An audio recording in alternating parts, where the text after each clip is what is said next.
Valentina, and today we're going to read I Am Amelia Earhart by Brad Meltzer.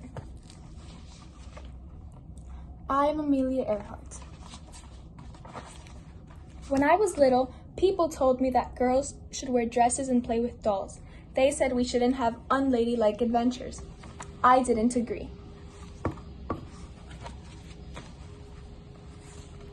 When I was 23 years old, but still a kid at heart, my dad took me to meet Frank Hawks, a man who would eventually set many of his own flight records. For $10, Hawks agreed to take me on my very first flight.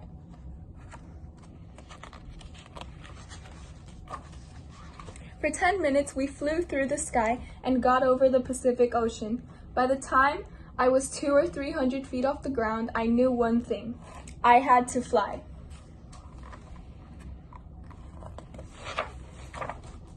To save for my flying lessons, I worked as a truck driver, which wasn't ladylike either. A stenographer, which is a fancy schmancy word for someone who writes down what people say, and even a photographer.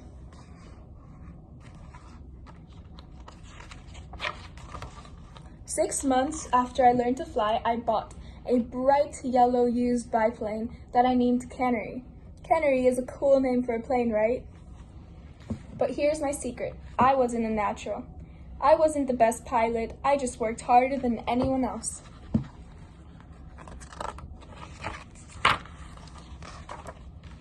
Most important, like that day on the roller coaster, I dared to do what so many said couldn't be done.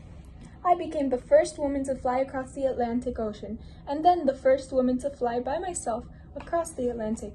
Back then, people took boats to get to Europe, sailing for weeks.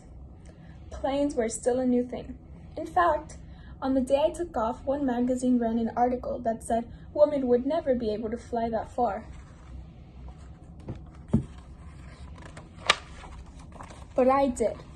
To do it, I had to fly for 14 hours and 56 minutes, with no rest, no break. Sometimes the sun was so blinding I could barely see where I was going. In the process, I also broke the record for crossing the ocean in the shortest time, doing it faster than any man or woman ever.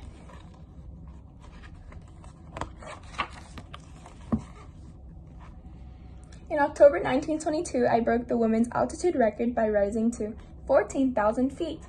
And in July 1930, I set a speed record of over 181 miles per hour. Then I broke an altitude record, which is just a fancy way of saying I went higher than anyone else. How high did I go? About 12 Empire State Buildings straight up, at a time when no woman had ever gone that high. In my life, I took many flights. Every single time, there was someone who said I wouldn't be able to do it. Never let anyone stop you. Whatever your dream is, chase it. Work hard for it, you will find it. It is the best lesson I can give you. I am Amelia Earhart. I know no bounds, and I hope you'll remember that the greatest flight you'll ever take is the one no one has tried before.